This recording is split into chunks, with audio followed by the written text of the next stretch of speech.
JB타임즈. 네, 더 막내 작가와 함께 시선 집중의 문을 열겠습니다. 어서 오세요. 네, 안녕하세요. 더 막갑니다. 네. 저 신앙송 준비하려고요. 오, 진짜? 무슨 뜬금포냐 하실 텐데 네. 어제 한 청취자분이 더 막가도 신앙송 준비하라고 하셨는데 제가 청취율 1위 하면 할게요 했잖아요. 네. 그때 많은 분들이 안 하겠다는 선언이냐. 그게 기분 나쁘던데. 그러니까요. 그렇게 그죠? 오해들을 하셔서 저 진심이고요. 음. 청취율 1위 또는 동시 접촉자가 10,000명이 넘는 날. 근데 하겠습니다. 그거하고 신앙송은 너무 이거 가벼운 거 아닌가? 미션이? 뭐 더한 미션은 JB가 해야죠. 제가 하는 게 아니고. 김종배의 시선 집중이니까요. 예, 그래요? 그렇습니다. 어쨌든 네. 저는 제대로 공약을 하고요. 할 겁니다, 여러분. 근데 진심이에요. 알겠습니다. 근데 신앙송 알겠는데 지난주에 박순천 씨 모셔서 인터뷰할 때 신앙송 했던 거 들으셨죠? 네. 그거보다 잘할 수 있어요? 아이, 그거보다는 못하죠. 목소리 어이구, 자체가 참 다른데. 자랑이라고 저렇게 얘기하냐. 저는 주제 파악을 잘 하는 사람입니다. 아, 예, AS 타임 갈까요? 네. 어제 쿠팡 물류센터에서 일하는 노동자랑 인터뷰를 했습니다.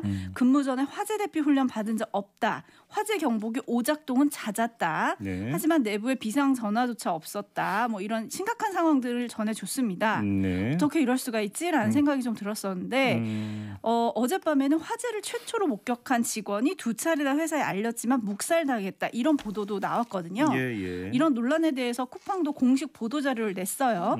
경기도 이천 덕평 물류센터 화재로 피해를 본 인근 지역 주민을 위한 피해 지원센터를 개설하고 네. 오늘부터 전용 신고 전화도 열겠다. 피해 신고를 받겠다. 이렇게 얘기를 했고요. 네. 논란이 되고 있는 김범석 이사회 의장의 국내법인 등기 이사와 이사회 의장 사퇴는 이번 화재 때문이 아니고 지난달 31일에 이미 했던 얘기다. 이러면서 다시 한번 강조를 했습니다. 예. 근데 이 내용을 보면서 지금 불매운동의 핵심은 왜 반복되는 사고에 대해서 회사가 이렇게 무감각했느냐. 그리고 크고 작은 이렇게 크고 복잡한 물류센터에서 화재의 위험이 있는데도 왜 안전에 소홀했느냐. 네. 뭐 이런 거잖아요. 그리고 김 의장이 언제 사임을 했든 간에 그거보다 더 중요한 거는 굳이 대형 화재가 난 날 한참 불을 끄고 있는데 사임 발표를 했어야 되는가. 뭐 이거 네. 아닌가요? 예. 제비 어떻게 보세요? 두 종류의 불똥이 있어요. 한 가지는 쿠팡에 튀는 비난 여론의 불똥이 있고 네. 또 한 가지는 말 그대로 화재로 이어질 수 있는 불똥이 있죠. 쿠팡이 집중하고 대응해서 하는 거 후자 아니겠습니까? 근데 지금 쿠팡은 전자. 그 자기 회사의 어떤 그 튈지 모르는 비난 여론의 불똥만 지금 열심히 지금 방어하고 있다. 이런 이야기를 정리를 할 수 있는 거 아니겠습니까? 그러니까요. 그렇게 본다면 본말이 지금 뒤바뀌어 있는 거죠. 그러니까요. 왜 이런 화재가 발생했는지 이거에 대해서 소상히 먼저 설명하고 밝히는 게 필요한데 그러니까요. 그건 좀 뒷전으로 미루고 있는 거 아니겠습니까? 그러면서 물론 뭐 그 지역 주민들 더 나아가서 안타깝게 이제 그 목숨을 잃은 소방관 가족에 대해서 뭐 평생 지원한다 이런 입장도 밝힌 바가 있었죠. 네. 이거 필요하죠. 저는 이거 뭐 반대할 이유 없고 나쁘다고 생각할 이유도 전혀 없는 거잖아요. 하지만 그게 지금 우선은 아니잖아요. 그러니까요. 그잖아요. 그러니까요. 제가 하고 싶은 말을 해주셨네요. 네. 자, 뉴스와 분석이 함께하는 JB타임즈 본격적으로 시작해 보겠습니다. 첫 번째 주목할 뉴스 오디오로 먼저 만나보시죠. 네, 안녕하십니까. 국민권익위원회 부동산거래 특별조사단장 김태형 상임위원입니다. 지금부터 비교섭단체 소속 국회의원 등의 부동산거래 전수조사 계획에 대해 말씀드리도록 하겠습니다. 22일부터 전수조사에 착수합니다. 한편 전현희 국민권익위원장과 안성욱 부패방지 부위원장은 관련 직무에서 일체 회피하였습니다. 조사 대상은 개인정보 제공 동의서를 제출한 정의당 등 비교섭 정당 소속 의원 14명, 무소속 홍준표 의원 등 국회의원 15명과 그 배우자, 직계 존 비속 등 총 75명입니다. 네, 지금 뉴스를 들으셨는데 조사 대상에 지금 국민의힘이 빠져 있어요. 그러니까요. 이거 초점은 여기에 있는 건데 왜 국민의힘이 빠졌는가 봤더니 일부 가족 개인정보 제공 동의서가 누락이 됐다. 그래서 자료 보완을 요청을 했다. 이게 지금 권익위원회의 설명이거든요. 그러니까요. 근데 국민의힘 원내대변인은 분명히 지난 17일에 예. 다 제출했다고 그랬거든요.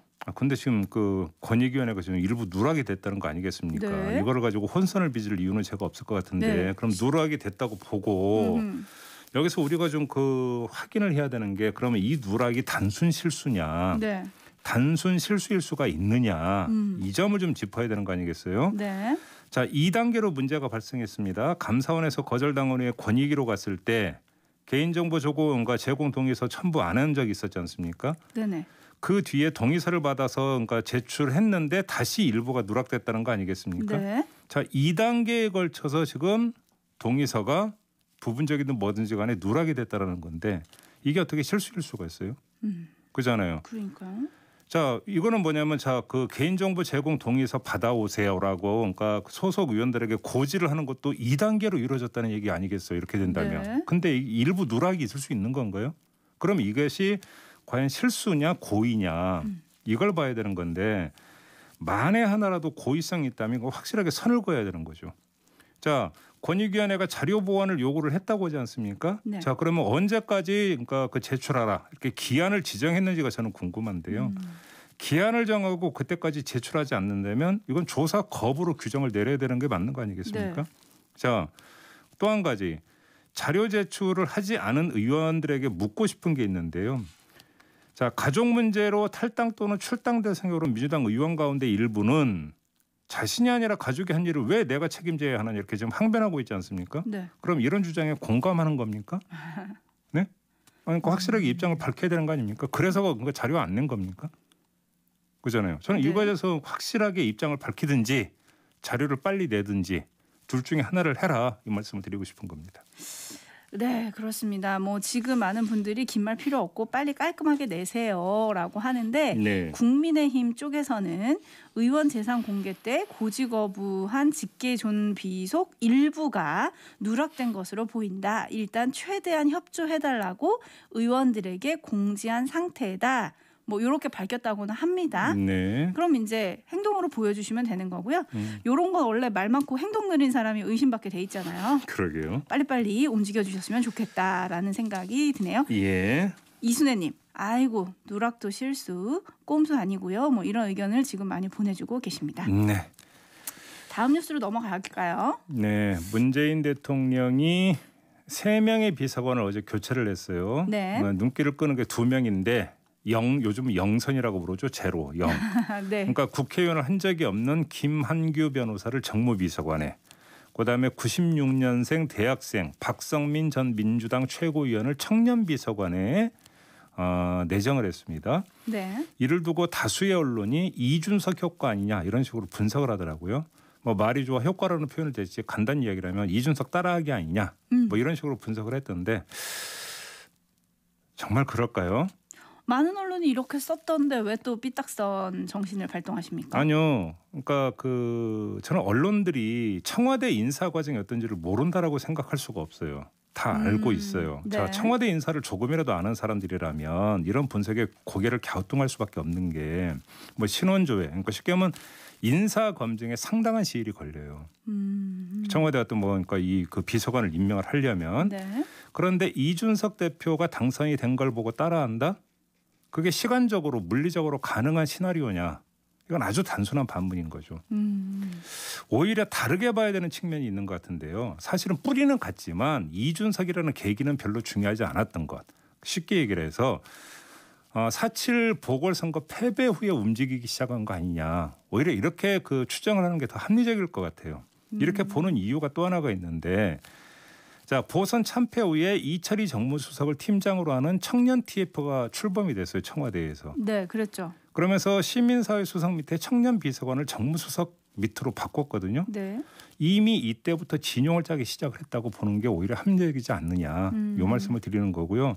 그래서 뭐 사실은 이준석 따라하기냐 아니냐가 뭐 어찌 본다면 별로 중요하지 않을 수도 있어요. 그러니까 중요한 거는 아무튼 TF를 구성을 했고 조만간 그 결과물이 나온다는 거 아니겠습니까? 네. 그러니까 바로 이거고 지금 청년 비서관 임명하고 저는 연동이 되어 있다고 보는데 어떤 정책을 들고 나올 거냐. 사실은 본질은 여기에 있는 거겠죠. 더 중요한 문제는. 그렇지 않습니까? 그렇죠. 근데 뭐 청년 한둘한테 자리 주고 청년의 목소리를 듣는다 뭐 이러는 거는 사실 오래된 여의도 문법이잖아요. 네. 문제는 그 목소리를 제대로 내게 하느냐, 들었느냐, 그래서 정책으로 이어졌느냐 요건데 어떻게 이번엔 좀 다를까요? 그러니까 지금 제가 TF를 지금 말씀을 드린 이유가 뭐냐면 사실은 청년 정책 입안 단계가 거의 끝나고 있다라는 거예요.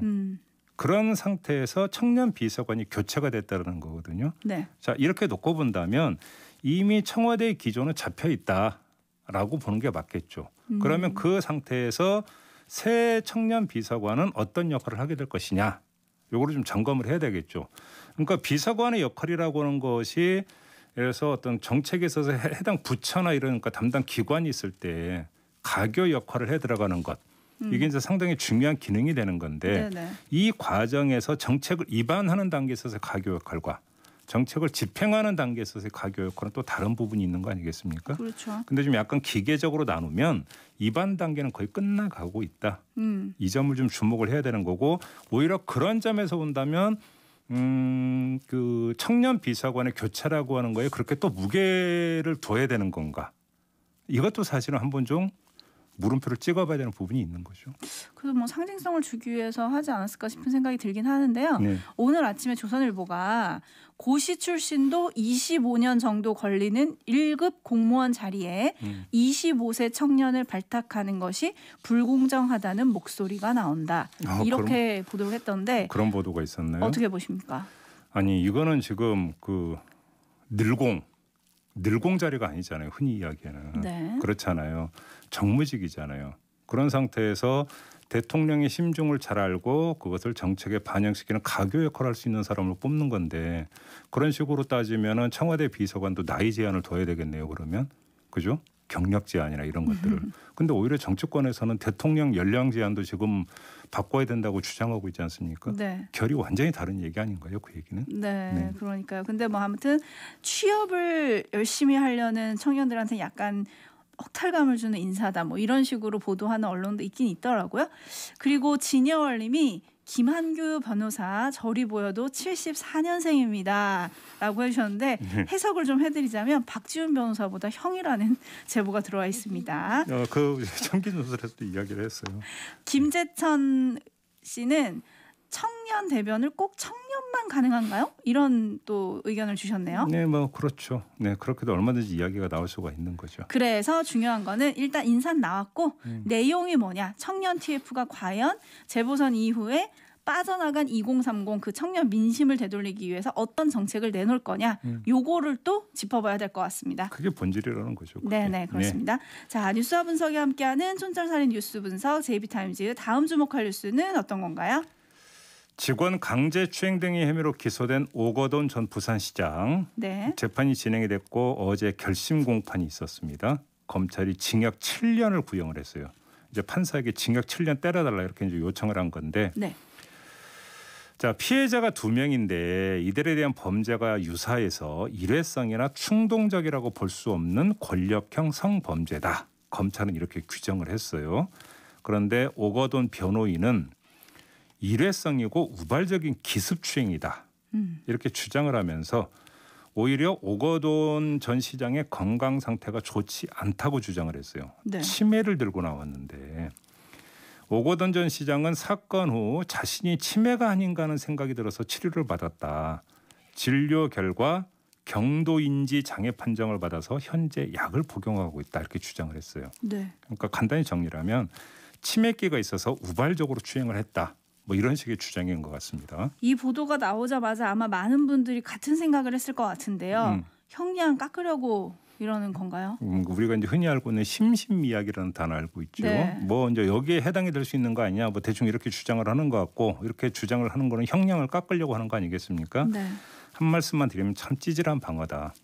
이런 말씀을 드리겠는데 어떻게 따라하더라도 전두환 씨를 따라합니까? 네. 그잖아요. 전두환 씨는 알츠하이머라고 주장을 하고 있죠. 네. 그쪽에서는 뭐 더 이상 이야기 안 하겠고요. 더 큰 문제가 있는데요. 아무리 그렇게 주장을 해보다 제가 볼 때는 경도인지 장애 가지고는 쉽지 않을 것 같다. 왜 이러냐? 경도인지 장애가 뭔지를 찾아봤더니 이렇게 정리되어 있던데요. 일상생활을 수행하는 능력은 보존되어 있어서 아직은 치매가 아닌 상태. 아하. 이게 경도인지 장애라고 하니까 치매라고 그러니까 몰아갈 수가 없어요. 네. 다시 말해서 정상적인 판단력이 있었다라는 이야기예요. 경도인지 장애를 하더라도. 그래서 치매계가 있어서 우발적으로 추행했다. 이런 어떤 주장이 성립이 안 되니까 네. 이런 논리는 씨알이 먹힐 여지가 별로 없다. 이 말씀도 함께 드리겠습니다. 참 촌철님들도 어이없어 하고 계신데요. 6873님 오거돈 전 부산시장 변명도 추잡스럽고 아직도 정신 못 차리고 있는 것 같아요. 김규동님 심신미약으로 할 정도면 시장으로 나와서는 안 되지 않을까요? 라는 의견 보내주셨고요. 이세헌님 네. 요즘은 휠체어 대신 치매가 대세인가요? 그러게요. 현님, 그렇죠. 네. 현님은 급 늙어 보이는 건 염색을 안 해서 그렇습니다. 라는 의견 주셨고요. 3596님이 오거돈 전 시장 치매인 사람을 시장으로 뽑아준 시민들까지 욕을 먹입니까? 해주셨는데요. 피해자가 입장문을 내고 이렇게 물었더라고요. 사건 직전까지도 법을 고쳐서라도 N선까지 하겠다며 떠들고 팔굽혀펴기로 체력을 과시하더니 사건 후에 갑자기 치매에 걸렸냐. 네. 대답을 좀 하셔야 될 것 같아요. 근데 이제 바로 직전까지 자기가 했던 말을 싹 씻는 걸 보면 그죠?